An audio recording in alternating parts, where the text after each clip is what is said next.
Sérieusement, quand je pense qu'il y a encore des gens qui osent me demander pourquoi j'aime One Piece, mais les gars, la réponse est tellement évidente, enfin, non mais oh, je vous jure. Bienvenue à toutes et à tous, je suis Marius, j'espère que vous allez bien.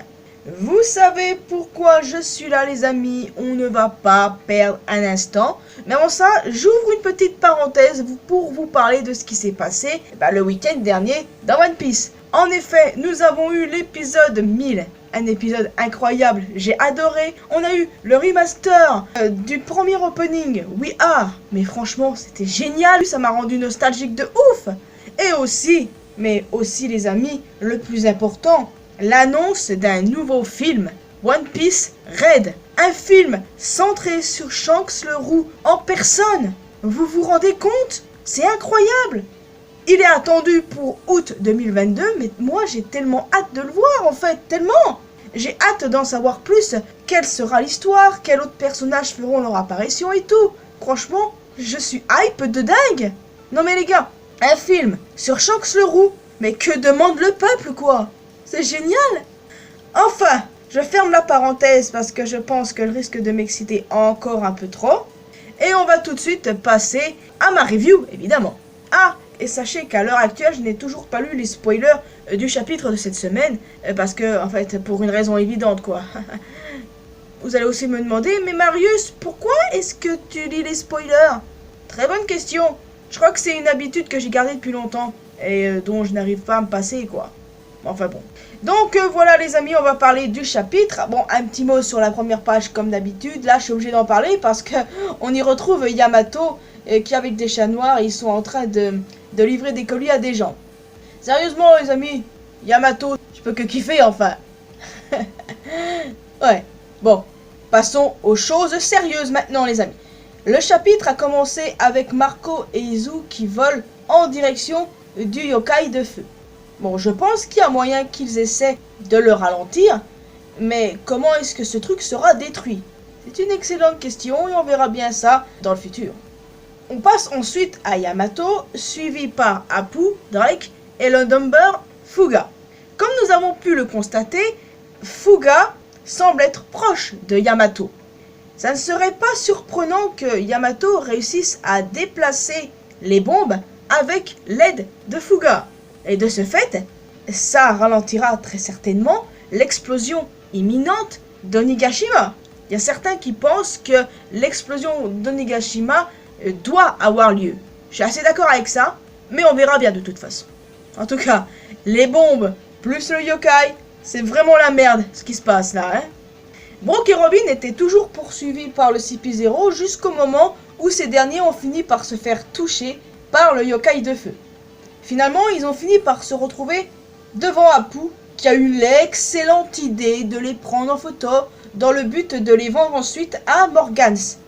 Donc vous doutez bien, Apu s'est pris une rouste, évidemment.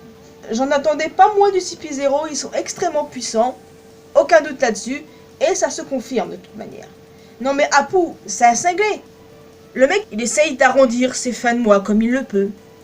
Bon, écoute. On est d'accord pour dire les amis que le CP0 c'est que Drake fait partie du Sword, non? Parce que là, ils veulent l'éliminer. Je doute qu'un groupe comme le CP0 ne soit pas au courant de ce qui se trame. Donc voilà, peut-être que j'ai mal compris. Ou peut-être que non, peut-être qu'en fait, ils savent bien ce qui se trame avec le Sword. Enfin bref, finalement, Apu et Drake décident de s'allier face au CP0. Et très franchement, je kiffe. Par contre, vous savez que je n'aime pas Apu, c'est le Supernova que j'aime le moins. Si on exclut Rouge dont on ne sait rien en fait. Perso, moi, il m'impressionne. Je veux dire, le mec, il n'arrête pas de se faire rect à longueur de journée. Et il se relève toujours. Franchement, GG à lui, là, il faut bien lui reconnaître ça. Enfin bref. D'ailleurs, je me pose la question, ils étaient 3, non? Les membres du CP0. Et où le 3e? Alors soit il prépare un mauvais coup quelque part, soit il attend dans une pièce, ou soit il va attendre toute la flotte qui est censée venir à Wano en fait. Vous savez, la flotte là dont ils ont parlé il y a quelques chapitres en arrière. Ouais, ça c'est vrai que c'est possible. Enfin là encore, on verra. Zoro et King s'affrontent toujours. Alors que Queen peut éjecter sa longue tête de dinosaure d'une façon what the fuck, King, lui, il fait un truc bizarre avec la sienne. Et ça agit tel un rayon laser, en fait.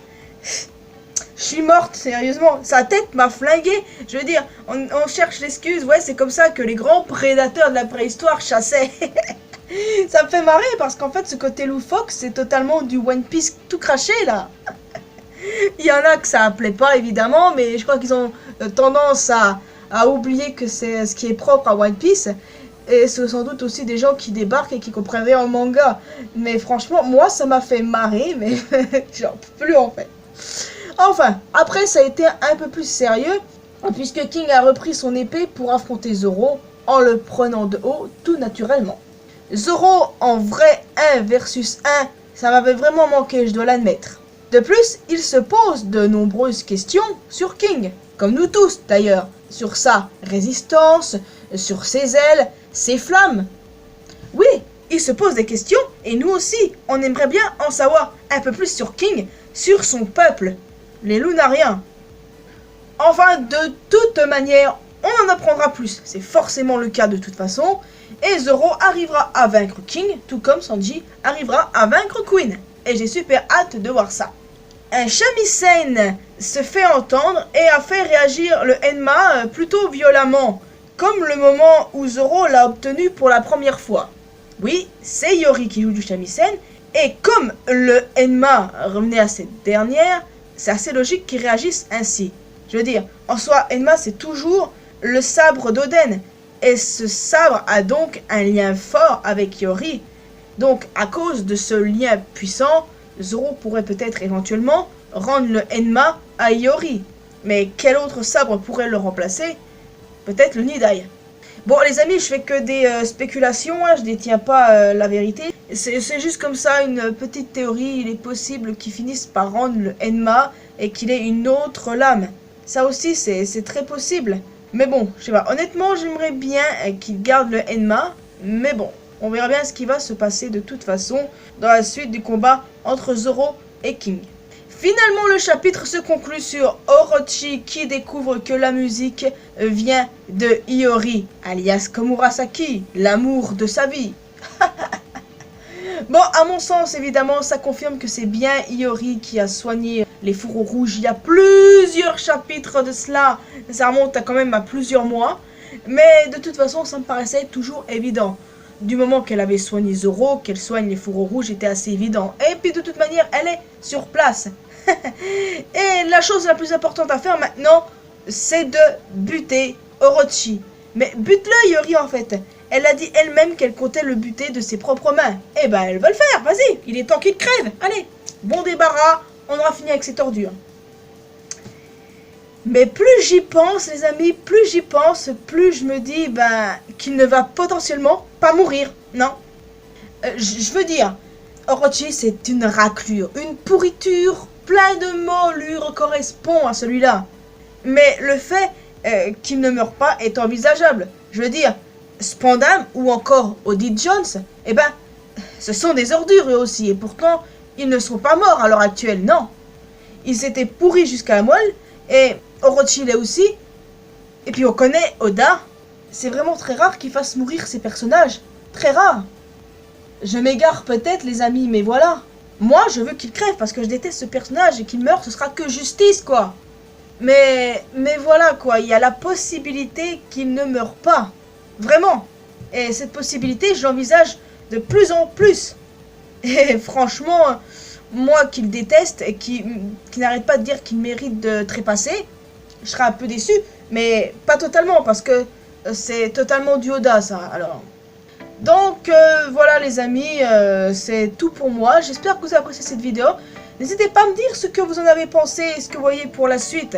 J'ai hâte de voir la suite des affrontements Sanji, Queen, Zoro, King. Franchement j'ai super hâte. Et aussi évidemment Kaido contre Luffy. Et aussi on aura la réponse si Yori ou non va buter pour de bon Orochi. Et voir ce qui se passe aussi avec le Enma. Donc voilà les amis, j'espère que vous appréciez cette vidéo. Vous pouvez laisser un petit pouce bleu, un petit commentaire si vous souhaitez. N'hésitez pas à vous abonner à cette chaîne si ce n'est pas encore fait, également à ma chaîne secondaire. Vous pouvez me retrouver sur mes réseaux sociaux, Facebook, Twitter et Instagram. N'hésitez pas à rejoindre la communauté mariusienne sur Discord. Et quant à moi, je vous retrouve dans une prochaine vidéo. Je vous retrouve mardi pour ma review sur le chapitre 1033. Et je vous retrouve vendredi pour une nouvelle vidéo, si évidemment tout va bien. Vive One Piece les amis. Ah, et n'hésitez pas à me donner votre avis sur l'annonce du film. Qu'est-ce que vous en avez pensé? Que ressentez-vous? Oh allez, c'est bon. Je vous laisse officiellement les amis. Prenez bien soin de vous.